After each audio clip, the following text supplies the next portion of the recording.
I've been running around calling AI a tool, and I saw something, a video that sort of changed my mind on this. The point of the video was that AI should be treated as a collaborator or a coworker, and not as a tool. Now, I think perhaps we were coming at the conversation from slightly different angles. I was coming at it from an angle of pushing back against this idea that AI is just going to replace all people. And this person was coming at it from the angle of disagreeing with people calling it a tool.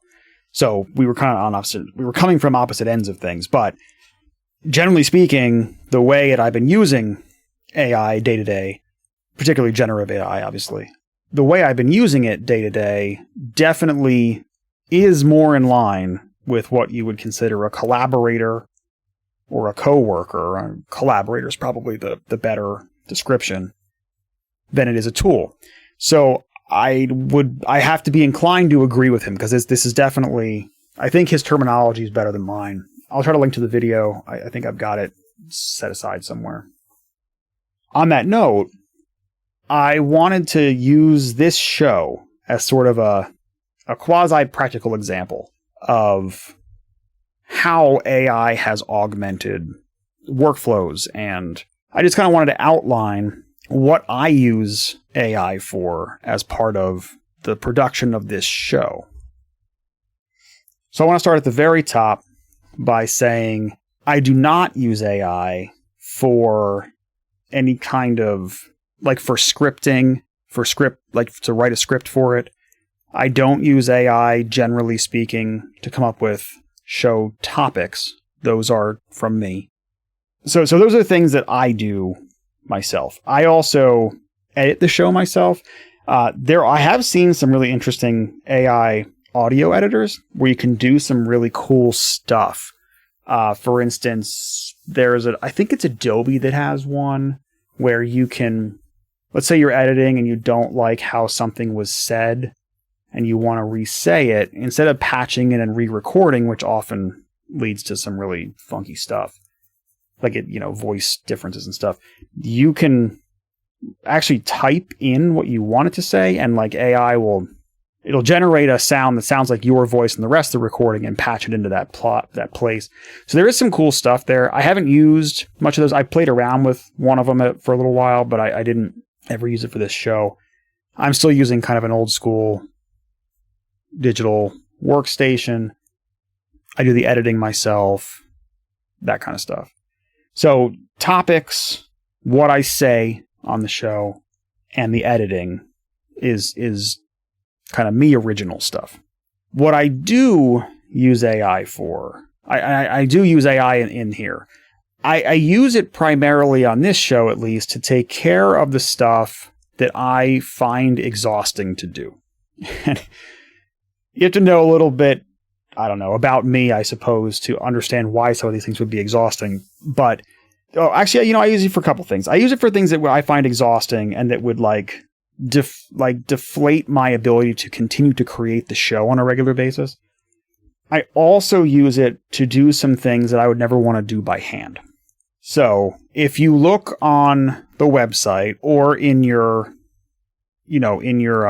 whatever app you're using for podcasts, so listen to podcasts, you'll see certain things like, every podcast or every episode has a title. It has sort of a short description or a subtitle, depending on how you want to use it. And then it has a longer description as well. I have podcasted before in my life. I have blogged before in my life. I've written articles for things. For whatever reason, writing short descriptions of things, I'll have an easier time writing a 5,000 word blog post. But then you ask me to summarize it into a 4-sentence description, and I find that exhausting. Like, writing the actual description drives me crazy.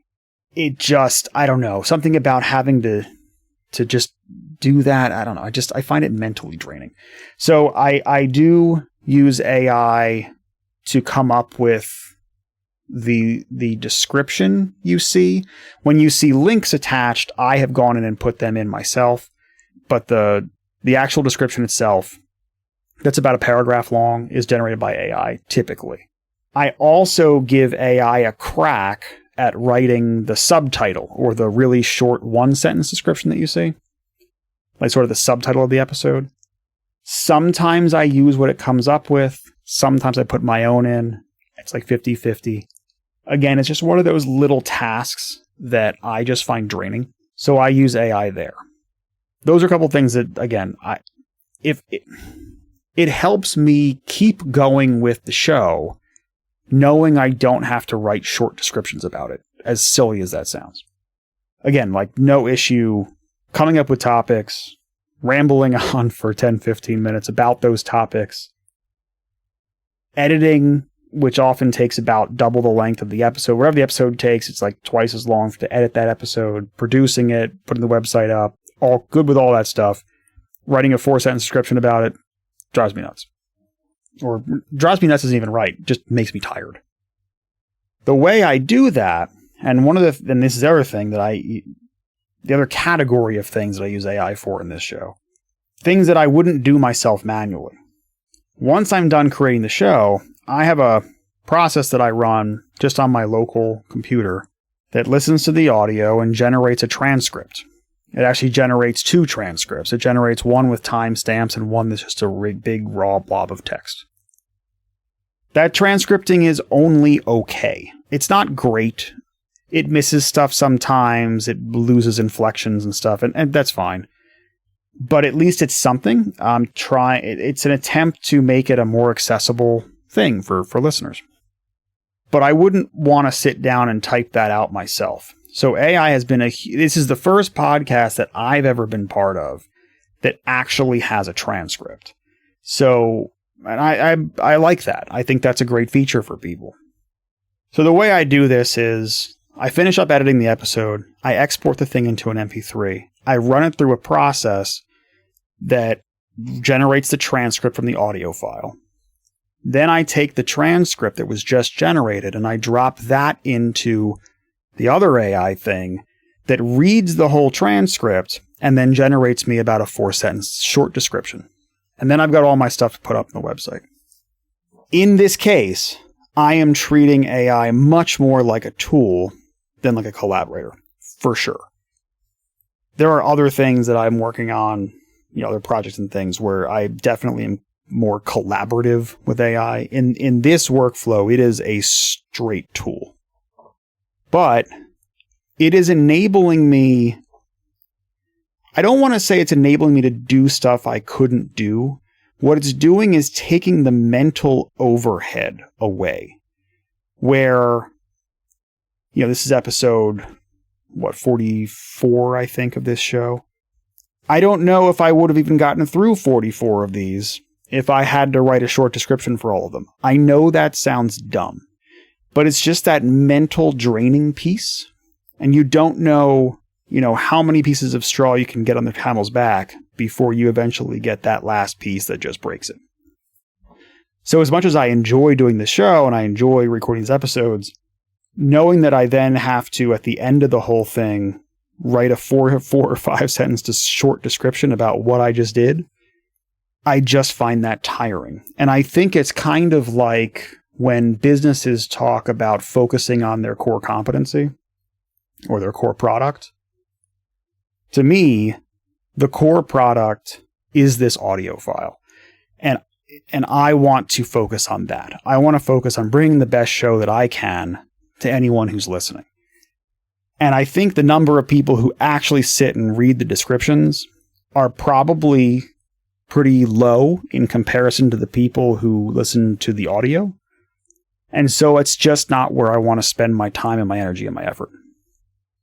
The other thing that I do use AI for through some of this, and it does make it a little more collaborative process, I will use things like ChatGPT sometimes to help look up some additional research or other examples of things that I have in a topic. So if I have a topic idea and I know I have 1 or 2 examples, but maybe I want 3 or 4, I'll use it to kind of help flesh things out. And a lot of times I'll pick and choose things out of those examples that maybe I'm familiar with from before, but had forgotten or didn't come to the top of my head or whatever. So anyway, the point of this really was just to talk a little bit about sort of a hybrid AI workflow, which has been working exceptionally well for me. And if anyone's interested in some of these pieces like the transcripting or anything else, like hit me up. I'm happy to show you what I've been doing. It's not that sophisticated, but it works really well. So part of it was that, and part of it also was to level set around, like, yes, I do use AI as part of this show. However, I'm not using AI for what I consider the core product of the show. That's what I kind of wanted to say on all that. Again, if you have any interest in seeing any of this stuff or learning how that works, happy to chat about it. Just hit me up. But for whatever it's worth, know that the topics and the content comes from me. It does not come from AI, although I do use some here and there to augment. Generally speaking, I believe that this is a kind of a human-to-human show, and I treat it as such.